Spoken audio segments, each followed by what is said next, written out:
Algún día ya no estaremos en esta enorme aldea, y con el tiempo, aunque tal vez estén escritos en alguna piedra, muchos de nuestros nombres no serán recordados, y nuestras vidas tristemente serán olvidadas.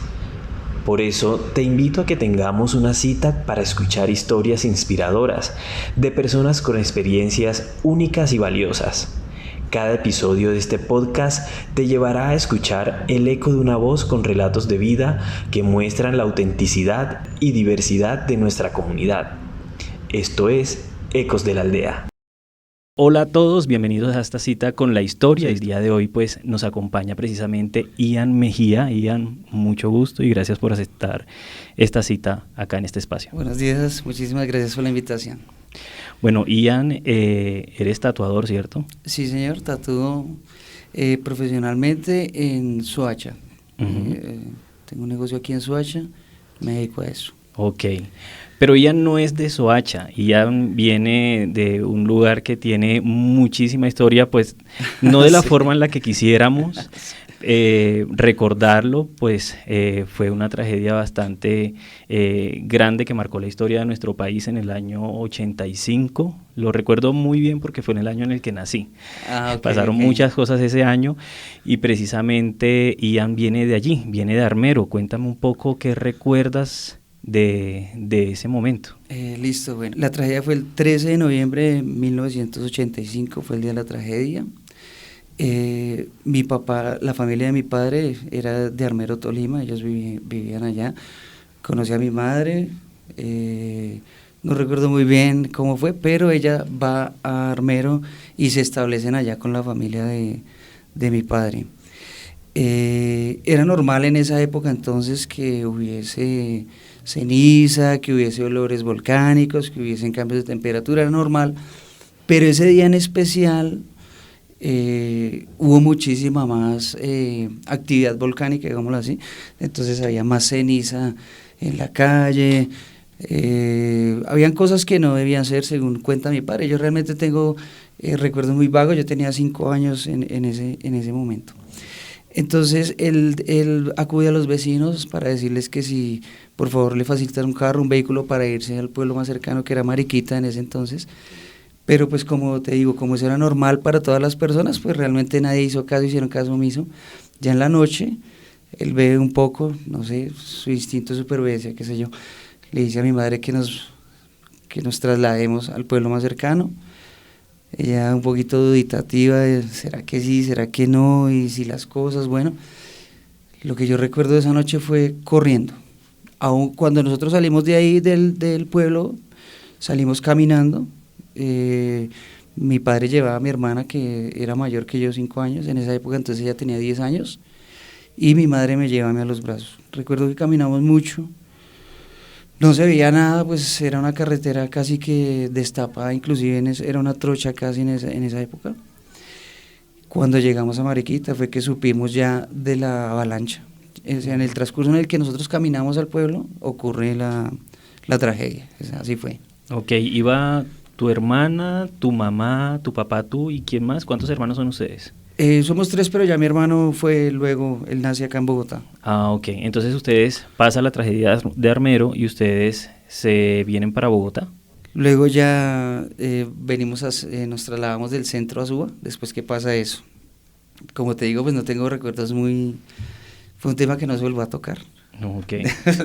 Fue como ¿Pero vivían allí ustedes con más familia o...? Sí, claro, ahí vivían todos mis tíos, que eran la familia de mi mamá, que eran los que Ok. estaban radicados acá en Bogotá, porque los de mi papá estaban radicados en Armero. Entonces, cuando pasa la tragedia, pues mucha familia de mi padre perece en la tragedia, mis primos, tíos, y entonces venimos a Bogotá, que es donde está la casa de mi mamá. Ok. De ahí nos trasladamos a Suba. Ok, ¿solamente ya tu papá, tu mamá o con toda la familia? Toda la familia, Con todos, tu abuela y todo. abuelos, tíos, primos, todos, ya no había nada. Luego vamos a Suba, donde tenían un lote, bueno, no sé qué pasa, y comenzamos otra vez nuestra vida, ahí sí ya, como el año 86 más o menos fue eso. Ok, ¿y qué sucede de ahí en adelante? Pues están en una ciudad diferente, muchísimo más grande. Bueno, pues afortunadamente mi padre para esa época ya era profesional pues en su carrera y tenía trabajo. En ese momento creo que existía una marca que se llamaba Chambursí, que era de yogures, no sé si le recuerdan, bueno, es de esa época. Entonces él trabajaba con esa empresa y de ahí para adelante ya seguimos nuestra vida normal, común y corriente. Ya nos establecemos acá en Suba, mi abuelo construye su casa con mis tíos, o sea, volver a comenzar toda la familia desde cero, se logró y empezamos nuevamente. Era una casa familiar, ahí vivíamos todos, en un apartamento vivía un tío, en otro, así fue que comenzamos. Vale, ¿y cómo llegas tú al tatuaje, al arte? Esa es otra historia. Bueno, desde que tengo uso de razón también siempre he sido un artista. Desde que era muy niño siempre dibujaba, pintaba. En el colegio también me fue muy bien en audiovisuales, en arte.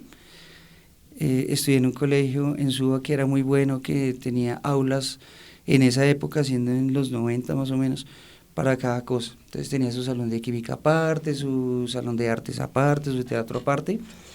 Ahí pude pues encariñarme mucho de esto. Como te digo, desde que tengo uso de razón, siempre artista. Entonces termino el colegio, voy al ejército, y en el ejército es donde le tomo como más amor al tatuaje. Bueno, la historia del tatuaje está... Sí, porque antes me contabas que había sucedido algo, me imagino que fue dentro del colegio, bueno, cuando hiciste algunos desastres aprendiendo o creyendo que ya eras tatuador, ¿no? Digamos que la llegada al tatuaje fue cuando el esposo de una de mis tías llega del ejército. Él se fue a prestar servicio, antes era obligatorio en esa época, se fue a prestar, llegó y tenía tatuado en un brazo un ancla y un corazón. Yo, como te digo, pues ya dibujaba y pintaba, hacía esculturas, bueno. Cuando yo veo eso digo, uy, qué maravilla cómo hacen ese arte en la piel, porque me parecía que era un arte. Entonces él me dice, no, con 3 agujitas, usted le amarra hilo, la asunta en tinta china y se empieza a hacer el tatuaje. Y yo dije, caramba, bueno. Y empecé a probar conmigo mismo, obviamente en mis manos, y con un primo que vivía conmigo, que tiene mi edad, y pues éramos pelados en ese momento. Pero cerca a mi casa había una peluquería donde hacían tatuajes, y en una ventana habían fotos de revistas de tatuajes con rostros de personas y animales, y yo decía, ¿cómo hacen eso? ¿Cómo hacen para que con estas 3 agujitas podamos lograr esos efectos? Entonces yo entro a la barbería, le pregunto al señor que si me puede decir cómo hace eso, y él me dice, no, pues la única es que se haga un tatuaje. Yo tenía 16 años en ese momento. Dije, pues bueno, será la única. Empecé a ahorrar todo lo de mis onces, casi como un mes, o qué diría yo, y me fui a mandar a hacer el tatuaje, obviamente sin permiso. Y en una época en la que me imagino que el estigma sobre el tatuaje era mucho mayor. Uy, claro, no, o sea, en esa época, pues hablando de hace 30 años, solo eran los presidiarios, los presos o los marineros pues en otros países, pero aquí en Colombia los presos. Quien tuviera tatuaje era porque había estado en una cárcel o porque pertenecía a algún grupo delictivo. Ese era un estigma, un tabú. Bueno, aparte de las enfermedades que le acarreaban a eso, que el cáncer de piel, que un sinfín de cosas. Aunque bueno, antes la bioseguridad en esos procedimientos, pues obviamente sí era de dudosa procedencia, no como ahora. Entonces en esa época ahorro, voy y me mando a hacer el tatuaje, y afortunadamente el tipo que me hace el tatuaje no usa una máquina profesional, sino que él mismo la arma en ese momento. Entonces yo le presto atención, él arma su máquina, la aguja era de una jeringa, obviamente la jeringa destapada, él le quitaba la aguja a la jeringa, la metía como en el clip del portaminas, no sé si ustedes han visto que el portaminas tiene como un clip donde agarra, esa era la parte que él usaba para agarrar la aguja con silicona, o sea, realmente se demoró como 1 hora armando solo la máquina. Listo. Y para cada persona armaba una máquina diferente. Sí, porque el soporte se partía. Sí, esa vaina era desechable, o sea, se usaba una vez y ya no volvía a servir. Si no era con un cepillo de dientes sin cerdas, entonces era una cuchara. O sea, el tipo tenía ahí lo que necesitaba para hacer la base. El motor sí era de un carrito, un motor de 6 voltios que giraba. Bueno, el hombre me hace el tatuaje. Y al siguiente día llego al colegio y le digo a mis amigos, listo muchachos, ya sé hacer tatuajes y máquinas de tatuaje. Ya me dieron una clase magistral de... Ajá. ¿qué necesitamos? Entonces uno me trajo el cable, el otro me trajo el motor, otro así, porque antes era, como te digo, difícil conseguir los recursos, es decir, hace 30 años nuestros onces eran 100 pesos o 200 pesos, Okay. que equivaldrían hoy en día tal vez a 5.000 o 10.000 pesos aproximadamente.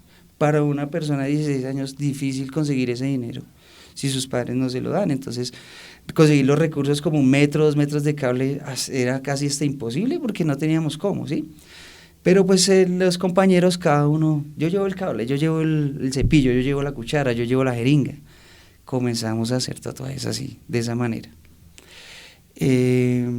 Obviamente pues hice muchos desastres, pero si hablamos de hace 30 años, cuando tú llegabas con una calavera sin un diente al colegio, uff, eras el chacho del salón. Entonces eso pasaba. Listo, hice entonces muchos tatuajes en el colegio. En esa época, pues como te digo, no había internet, no habían impresoras, era muy difícil de conseguir, no habían café de internet como lo hubo después. Uh-huh. Entonces cuando yo iba a hacer un tatuaje a alguien, tenía muy limitada mi portafolio, era muy limitado a mi galería de imágenes para que la gente escogiera sus tatuajes. Muchos de ellos fueron sacados de enciclopedias o de revistas. O sea, ponías la enciclopedia y ibas viendo. Correcto. Y ibas calcando sobre la piel. Una persona me decía, yo quiero un tigre, entonces yo buscaba un libro que se llama Colombia Viva, que era El Tiempo, una enciclopedia. Yo abría la enciclopedia y miraba y empezaba a hacer el tatuaje del tigre sobre la persona. Obviamente, pues no quedaban muy bien, se trataba de hacer lo que más se podía y me equivoqué harto, la verdad, mucho. Pero bueno, y hablemos un poquito cuando, pues porque hablábamos del estigma de los tatuajes en esa época, y pues tú a los 16 años te haces tu primer tatuaje. Sí, correcto. Y llegas a tu casa y ¿qué te dicen tus papás? No, yo estudiaba en un colegio donde se usaba camisa de manga larga, saco, no van a creer, yo estuve casi 2 años ocultando mis brazos. O sea, tus papás en 2 años no vieron tu tatuaje. No, ellos no sabían nada. Okay. Ellos no sabían nada. Porque yo llegaba al colegio tipo 4 de la tarde, 4:30, me cambiaba, me ponía de una vez un buzo y ya, en la noche la pijama, y todos los días así. Yo oculté los tatuajes casi 2 años, más o menos. ¿Y cuándo lo descubrieron? ¿Qué pasó? Los descubrimos cuando fuimos una vez a un paseo a Melgar. Entonces mi padre trabajaba fuera de la ciudad, entonces él trabajaba 2 meses fuera, venía y estaba con nosotros 15 días, volvía y se iba. Él trabajaba en el sector petrolero, entonces él trabajaba en unos campos fuera, en el Casanare. Bueno. Cuando él venía de descanso, entonces él pedía permiso en el colegio para mi hermano, para nosotros, para podernos ir a viajar una semana, como dejaba vernos. El colegio ya sabía esas cosas, entonces él iba y decía, o mi mamá iba y decía, es que llegó mi esposo y hace 3 meses no lo vemos, si nos dan una semana, y nos daban los permisos en el colegio. Entonces íbamos a viajar esa semana, y recuerdo que esa vez fuimos a Melgar, eran como las 2 de la tarde, fuimos en el carro, y esperé a que todos se vistieran, se pusieran su vestido de baño, se metieron a la piscina y yo me puse mi vestido de baño, miré que no viviera nadie por ahí y de una vez a la piscina, todo el tiempo pues con el agua hasta aquí, ¿cierto? Cuando fuimos a almorzar, que ya salimos de la piscina, vamos a almorzar, pues yo dije, pues ya que es cierto, yo fui un esqueleto con el brazo tatuado, el izquierdo más que todo, nos sentamos a comer y él dijo, bueno, terminada la cena, pues yo creo que recogemos las cosas del hotel y para la casa, porque el paseo se dañó. Entonces pues mis hermanos, mi mamá miró como, mire, ese fue la de vuelta, el regreso más corto de mi vida, se me hizo de Melgar a la casa 10 minutos. Y yo solo miraba por el retrovisor a mi mamá, ella me miraba por detrás. Okay. Bueno, ahí se dieron cuenta de los tatuajes. Ok. Y entonces comienzas tú, de todas formas, a tatuar. Bueno, aún no. Ok, en ese tiempo todavía no tatuaba. Hobby, porque, como te digo, en esa época, en el 98 terminé mi bachillerato y era obligatorio prestar el servicio militar. Entonces yo salí el 26 de noviembre del 98 y el 5 de diciembre del mismo año ya estaba haciendo parte del batallón Guardia Presidencial. Okay. Entré al Guardia Presidencial y en ese batallón también hice estragos, cuando iba ya tatuado, entonces algunos dragoneantes, bueno, entonces, ¿usted hace tatuaje? Y yo, sí. ¿Me va a hacer uno? Bueno, cuando salga de descanso traigo la máquina, llevé todo el equipo hechizo, lo que tenía, llevé para allá y empecé a tatuar también. Fue bueno porque hacía un tatuaje, entonces me daban 2 días de permiso. Okay. Fue bueno. Uh-huh. Obviamente hice muchas embarradas, hice muchos tatuajes, pero ¿qué te digo? Hace 20 años, 25 años. ¿Estabas aprendiendo? Tener un tatuaje en esa época era... Claro. Era bueno, o sea, no era tan normal como ver hoy en día una persona uh-huh. con un brazo tatuado, no era tan normal, porque más que todo yo creo que era como el reto de romper ese tabú uh-huh. y ese paradigma. Uy, me va a hacer un tatuaje, me van a echar de la casa. Y la gente duraba 6 meses, 5 meses sin dejarse ver su tatuaje. Claro. O mucha gente tatuaba primero el nombre de la mamá, con eso me hizo un tatuaje de su nombre, entonces ya lo perdonaban de cierta manera un poquito por eso. Vale, pero entonces... Sales del ejército, ya tienes allí un campo de aprendizaje en el tatuaje. Correcto, entonces le digo a mi padre, bueno, él me dice, bueno, mano, entonces, ¿qué va a hacer con su vida? Y yo le digo, no, pues yo creo que voy a ser tatuador. Él me dice, no, pero va a estarlo sacando de por allá de prisión. No, man, no, eso no, eso no. Eso no es una profesión, hermano. Uh-huh. Y bueno, entonces, ¿qué hago? No sé. Él quería que todos nosotros, sus hijos, fuéramos pues, obviamente ingenieros, todo lo que uno quiere para sus hijos. Claro. Pensando uno siempre en el bienestar de ellos, realmente como enfocado más por la experiencia de uno, porque pues eso ya cambió. Bueno. Entonces entro a estudiar en el SENA en el año 2000, salí en diciembre del 99 y inmediatamente me matriculé al SENA. En el Hotel de la 30 estudié administración hotelera hasta el 2003 más o menos, salí ya a pasantía, ya el 2003 ya empecé a trabajar. Entonces durante ese tiempo estudié, no me gustaba como tal la carrera, pero para mí siempre fue muy fácil el estudio, las matemáticas, siempre fue fácil y me gustó, la verdad me gustaba estudiar, pero no era lo que yo quería estudiar artes, eso creo que era lo que no pude en esa época porque pues no tenía el apoyo de mi familia, veían que no era una profesión. Estudio, salgo, hago mis pasantías en una empresa ahí en Bogotá. Cuando estudié en el SENA, entonces ellos van y ofrecen, entonces mire, tenemos tantos cupos, en esa época no sé cómo sea ahora, tenemos tantos cupos para esta empresa, tenemos tantos cupos para esta. Yo me presenté a una empresa y empecé a trabajar ahí. Mi horario era más o menos desde las 7 de la mañana hasta las 4 de la tarde, llegaba a mi casa a las 5 y hacía tatuajes, dibujaba, ese era mi hobby. Pero en esa época yo pensaba que realmente mi hobby era mi trabajo. Okay. Entonces voy al trabajo a pasarla el día allá y en la noche sí vengo realmente a hacer lo que a mí me gusta. Así fue. Luego de eso estuve trabajando un tiempo porque me organicé con una persona. Entonces ya después de haber terminado pues la carrera y tener un trabajo, conocí a una persona, yo dije, bueno, pues yo creo que está bien la edad, 24 años para formar un hogar. Y entonces formé un hogar con ella, tuvimos un hijo y convivimos mucho tiempo. Durante ese tiempo nunca dejé de lado el tatuaje, siempre lo tenía presente. Muy pocas personas con fe en esa profesión. Ni siquiera la compañera que tenía, me decía, no. Yo le decía, bueno, yo conseguí luego trabajo en estaciones de perforación de petróleo como administrador de campo. Entonces trabajaba en estaciones de bombeo, taladros de perforación, siempre fuera de la ciudad. Viajaba 1 mes, 2 meses, venía a la casa 15 días y lo que yo hacía era llamar a todos mis amigos o a las personas que conocía y en mis días de descanso los tatuaba gratis. Okay. Entonces yo iba y trabajaba y venía, yo llamaba... Pero todo siempre fue súper empírico, o sea, todo todavía pues no ibas donde alguien que te dijera esto es así, esto no. Nada, en ese momento todavía no. Entonces yo llamaba a mis amigos, a los conocidos, estoy de descanso, ellos venían y yo les hacía tatuajes gratis. Entonces con el paso del tiempo y como fue evolucionando el tatuaje, entonces cada vez que yo venía del campo aquí a la ciudad, salió tal producto y yo, ¿cómo es? Entonces yo ya tenía contactos con tatuadores y personas que al paso del tiempo, cuando yo iba a comprar implementos, entonces uno empieza como a generar esos lazos de comunicación.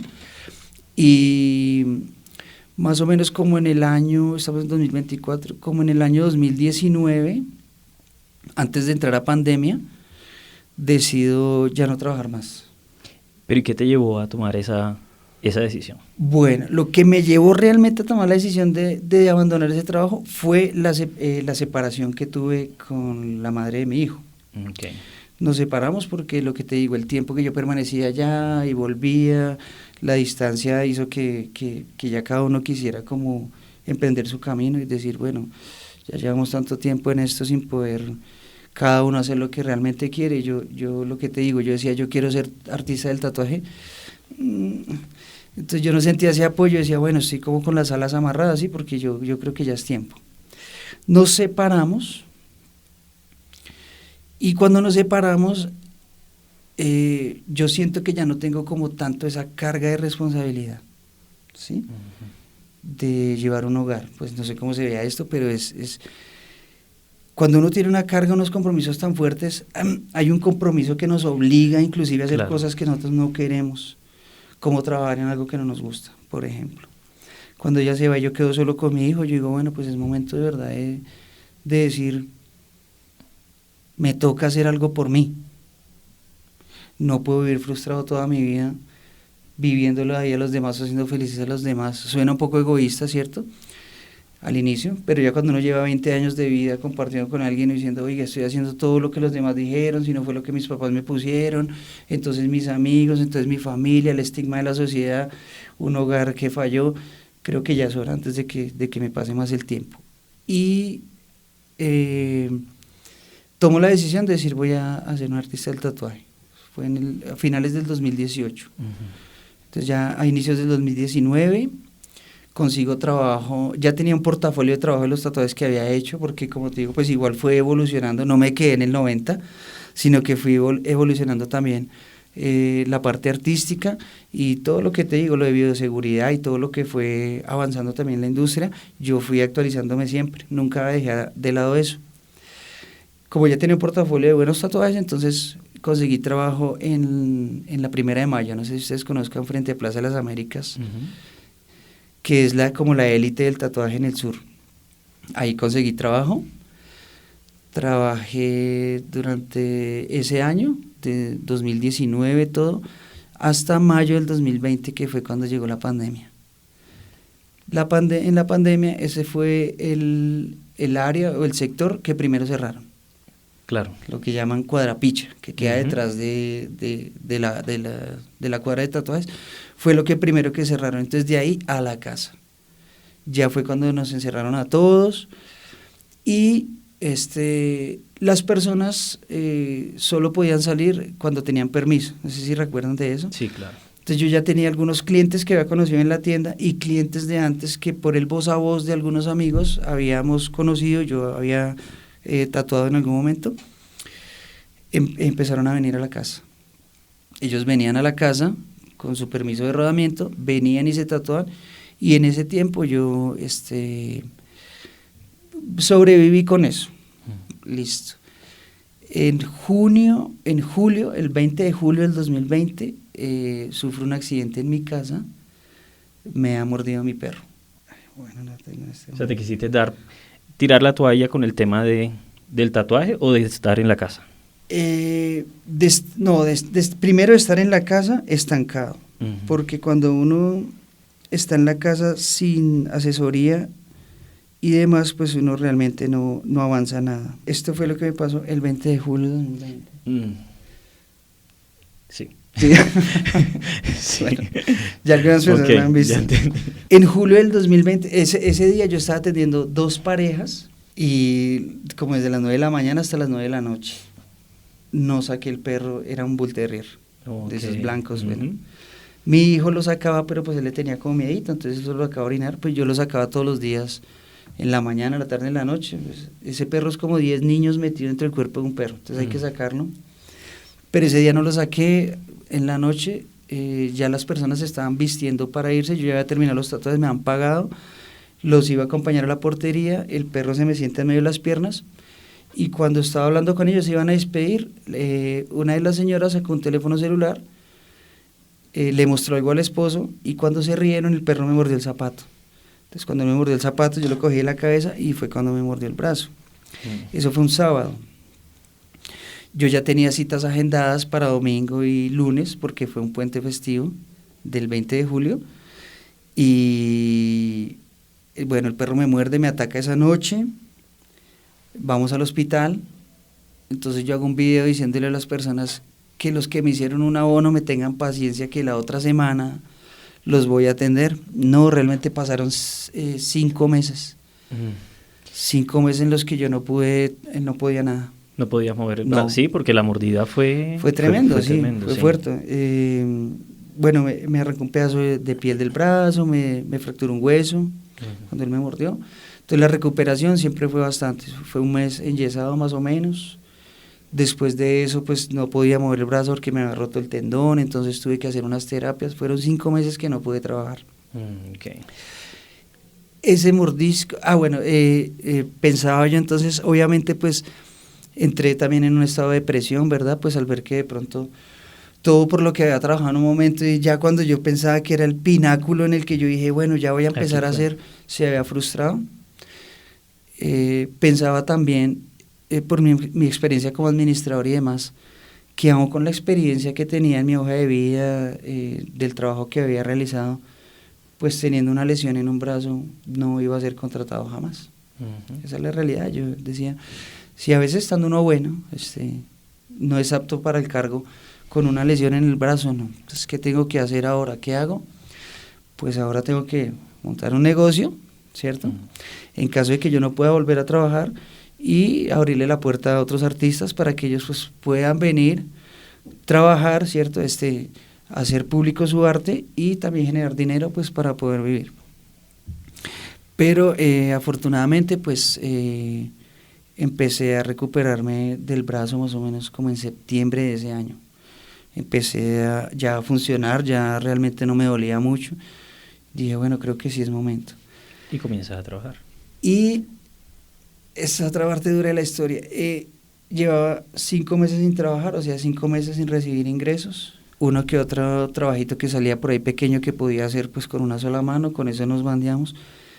Entonces se me ocurrió la idea de montar un negocio. Antes de eso, una persona que yo había conocido hace unos años me llama y me dice, hermanito, yo monté una tienda de tatuajes en Bosa Recreo. El tipo no es tatuador ni nada, él solo alquiló una casa, compró 3 camillas y metió a 3 manes a trabajar ahí.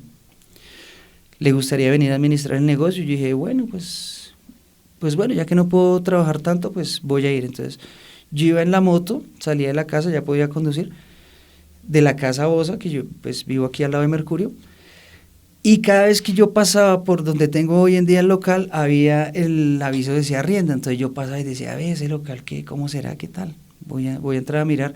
Todos los días pasaba, duré pasando como 20 días. Como al 10º día yo pasaba y veía mi nombre ahí, y yo decía, ve, mi nombre se va a ver bien ahí. Ya dejé de ver el aviso de arrienda, yo decía, mi nombre va a estar ahí, mi nombre va a estar ahí. Entonces cada vez que yo pasaba por ahí decía, mi nombre va a estar ahí. Empecé a convencerme de eso. Un día entonces le dije al hombre, voy a llegar 10 minutos tarde tal vez, voy a mirar el local.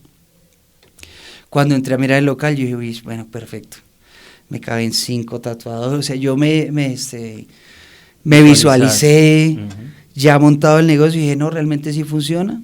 Hablé con el señor del dueño del edificio, señor, ¿cuánto vale el arriendo? ¿Vale tanto? Y dije, listo, bueno, entonces apárteme el local que yo en una semana voy por él. Tenía en el bolsillo creo que como 1.000 pesos, no tenía más. Sin embargo, dije, guarde 1.000. Entonces empecé a hablar con todos mis amigos. Venga, hermano, montemos un negocio. Yo pongo la mano de obra, usted ponga el capital para pagar un arriendo ya. Y empezamos. Uy, pues en plena pandemia, no. Yo, manito, mire, estoy seguro que nunca va a salir un decreto en donde diga que se acabó. Pero sí va a salir uno en donde diga que ya podemos volver. Si vamos a esperar a que se llegue ese día, no. Tenemos que hacerlo antes para que cuando llegue ese momento nosotros ya estemos abiertos, ya estemos funcionando. Y cuando la gente salga nuevamente a sus casas, nos vean. Claro. Entonces hay que hacer eso. No, mucha gente No confío. no confió. Entonces, ¿qué me tocó hacer? Me tocó hacer un préstamo con una señora que muy amablemente me ayudó. Me hizo un préstamo con un interés muy alto, ¿cierto? Sin embargo, no perdía la fe, el interés. Fui y hablé con el dueño del negocio. Él me pide pues, los documentos de ley a los que hay, fiador, toda esa cosa. Pues yo no podía, no había en pandemia quién te sirve de fiador, quién hace eso, nadie. Claro. Pero con el préstamo que ella me había hecho, entonces yo le digo, bueno, le anticipo unos meses de arriendo. A la final el edificio es suyo, si yo no le pago, pues usted viene hecha candado, yo no me voy a llevar el tercer piso, ¿cierto? Entonces, solo necesito trabajar. Le conté al hombre, mire, me acaba de pasar esto este año, me mordió un perro. Le llevé mi hoja de vida, le dije, mire, yo hago esto, simplemente que yo ya no quiero esto. O sea, yo no quiero volver a una empresa, yo ya no quiero. Claro. Yo quiero es montar mi negocio, ayúdeme. Y lo que le digo, si yo fallo, pues usted echa candado. Ese día fue muy bonito. Yo entonces le doy un dinero y él me dice, no, hermano, entonces cerramos. Le digo, mire, voy a trabajar, tengo para pagarle 3 meses de arriendo. Si no funciona, pues no. Y él me dice, no, vamos a hacer un contrato a 1 año. Y yo le digo, bueno, pero ¿y si fallo, entonces yo cómo hago? O sea, no tengo para pagar una multa. Él me dice, no, yo quito esa cláusula. ¿Por qué lo digo? Porque si usted se proyecta 3 meses, 3 meses usted va a durar. Sí, 3 meses duras, claro. Mientras que si usted se proyecta 1 año, pasa los 3 meses y dice, bueno, vamos a hacer otro, 4, uy, bueno, sí, 5, uy, bueno, sí, 6. Él me dice eso. Entonces, ¿y ya llevas cuánto tiempo allí? 4 años cumplimos ayer. Okay. El 1 de octubre, antier, cumplimos ya 4 años de ese momento. Eso fue un 15 de septiembre más o menos que yo fui a hablar con el Señor, fue el 15 de septiembre de 2020. Bueno, pero y durante todo ese tiempo, porque es que tú, bueno, me cuentas, me alejé, renuncié, comencé en esto y lo otro, ¿y tu familia qué? Bueno. ¿Cómo tomaron ellos todo este tema de que tú decidieras pensar en ti? Porque pues ya llega un momento en el que uno dice, bueno, es lo que dijiste, me cansé de pensar en los demás, de complacerlos, es momento de pensar en mí. Pero ¿y ellos cómo tomaron todo este tema? ¿Cómo lo han tomado? Bueno, me separo de la mamá de mi hijo, ¿verdad? Mi familia sabe de mí hasta ahí. No es que me haya perdido, sino que ya quedo yo en la casa con mi hijo, quedamos solos. Mi familia se traslada a Armenia. Hablamos de tu familia, tu papá, tu mamá. Mi mamá, sí, que era pues nuestro círculo más cercano, nuestro hogar. Todos vivíamos aquí cerca. Luego a mi cuñado y a mi hermana se les da una oportunidad para trabajar en Armenia, entonces toda mi familia se va para Armenia, menos nosotros, nuestro grupo. Cuando pasa lo del accidente, ellos se enteran del mordisco del perro, tranquilos, yo me recupero y luego vuelvo a buscar trabajo. Yo monto el negocio, solo tenía una camilla, lo que era mi equipo para trabajar yo solo. Entonces contaba con un local de 72 metros cuadrados con solo una camilla, que fue con lo que comencé. Entonces yo hablo con el Señor, comienzo el negocio y le informo a mi familia, a mis padres, más o menos como en julio del año 2021, ya cuando más o menos tenía organizado un poquito más, hago una videollamada y les digo, bueno, les tengo una noticia, que monté un negocio de tatuajes. Se volvió a repetir la historia del tatuaje. Correcto, bueno, monté un negocio de tatuaje, en la videollamada, felicitaciones, Chinito, bueno, que le vaya bien. Entonces dije, uy, carajo, o sea, todavía la vaina todavía no se convencen, o sea, no hay el convencimiento de que es una profesión. Claro. No de la fe en mí, sino de la profesión. Como tal. Porque obviamente pues ya había logrado mis estudios, el ejército, la universidad, los otros trabajos, los logros que se tuvo. Materialmente si hablamos de logros, ¿cierto? De lograr tener una casa, de lograr tener una sala, de lograr tener, que es lo que uno generalmente cree como logro. Claro. Pero mi logro principal, que era personal, no lo había tenido todavía. Y hoy, 4 años después. Bueno, y 4 años después, ya 4 años después ha sido realmente difícil, no ha sido muy fácil. Porque a pesar de todo el tatuaje ha perdido el estigma y el paradigma que tenía antes para convertirse ahora en un lujo, ¿sí? Entonces se vuelve más un lujo para las personas ahora, realmente quien quiera un tatuaje es como quien quiera un anillo de oro, ¿sí? No, obviamente el precio no es casi lo mismo, pero sí es más o menos eso. Entonces, muchas personas, he tenido clientes que me dicen, ahorré un año, y llevan las monedas para poderme hacer un tatuaje. Entonces, ¿qué ven ellos ahorita? Después de 4 años he tenido ya compañeros de trabajo, empleados, pero son compañeros también, aprendices, y gente que también me ha ayudado. He conocido muchísima gente, he participado en convenciones de tatuaje aquí en Soacha, en Bosa. He conocido pues personas importantes del gremio que han visto el trabajo, que han visto la tienda y que se han interesado en ayudarme o en tener alguna colaboración con la tienda.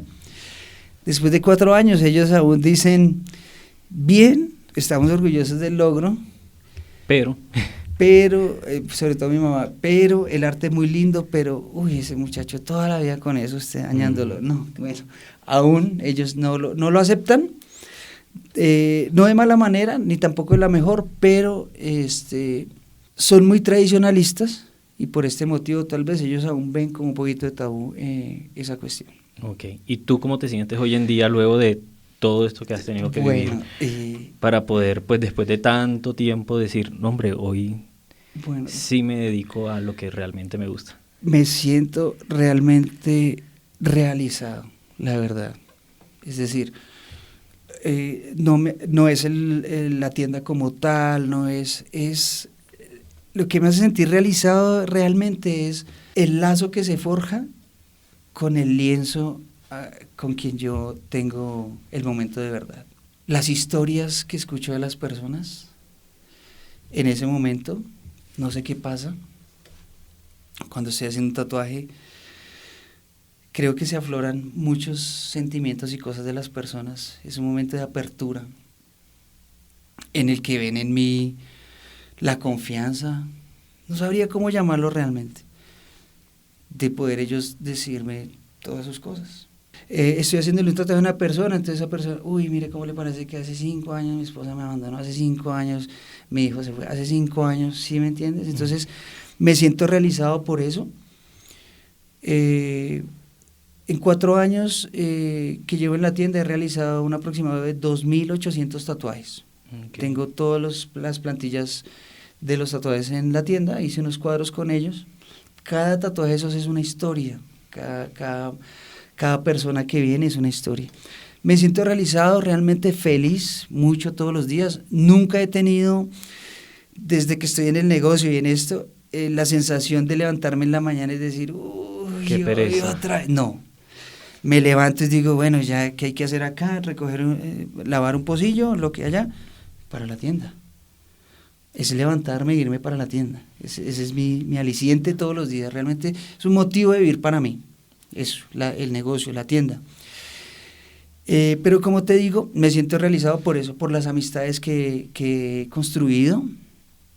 He conocido muchísimas personas. Siento que he ayudado de manera verbal y espiritual a muchas personas y ha sido recíproco también, ¿sí? He aprendido de las experiencias de otras personas que han tenido problemas, otros que han sido exitosos y que me han ayudado también, dándome sus claves de progreso y demás. Entonces me siento muy bien por eso, realmente ha valido la pena el esfuerzo, la lucha, las noches en las que uno cree que no, y al siguiente día decir, bueno, hoy voy a ponerle un granito más a ver si de pronto hacemos que la báscula pese un poquito. Bueno, Ian, muchas gracias por venir, por abrirte en este espacio, por aceptar la invitación, por contarnos tu historia, que esperemos que le llegue a mucha gente y que sirva también de inspiración, ese tema importante de no olvidarnos de nosotros, de lo que realmente queremos. Muchas veces en la vida nos dedicamos a complacer a los demás y empezamos a aplazar lo que nosotros realmente queremos. Sí. Y lo que decías también es muy importante, muchas veces creemos que sentirnos realizados es porque tengo una casa, tengo un perro, tengo un hijo, y muchas veces esa no es la realización. En el fondo sabemos que lo que queremos es algo más. Entonces, chévere, gracias por contarnos esa historia y esperemos que también esto le llegue a mucha gente y que se decidan también por ponerse primero, en el primer lugar, ellos. Correcto. Entonces, muchas gracias. Bueno, gracias a ustedes por la invitación. Y bueno, sí creo que el mensaje realmente más importante es, sí, ponernos de primero, pero no poner a las personas debajo, ¿sí? Es decir, una cosa es querer nosotros lograr nuestros objetivos, pero siempre necesitamos de alguien, sí, claro. Siempre, nunca podemos solos, entonces hay que cumplir con nuestras expectativas propias, sin importar si cumplimos las de los demás. Pero sin pasar por arriba de ellos. Sin pasar por encima de ellos. Y esa es la verdadera realización, poder lograr lo que nosotros queremos. Bueno, es el mensaje. Va. Mi nombre es Ian Lenar Mejía y los invito a que nos visiten en nuestra tienda Gold Monkey Tattoo Parlor, que queda ubicada en la diagonal 34, número 764, diagonal a la estación de Terreros en Soacha. Estamos en un horario desde las 11 de la mañana hasta las 8 de la noche todos los días. Pueden ver mi trabajo en Instagram como Ian Lenar Mejía o Gold Monkey Tattoo Parlor. El teléfono de contacto es 313-605-2761.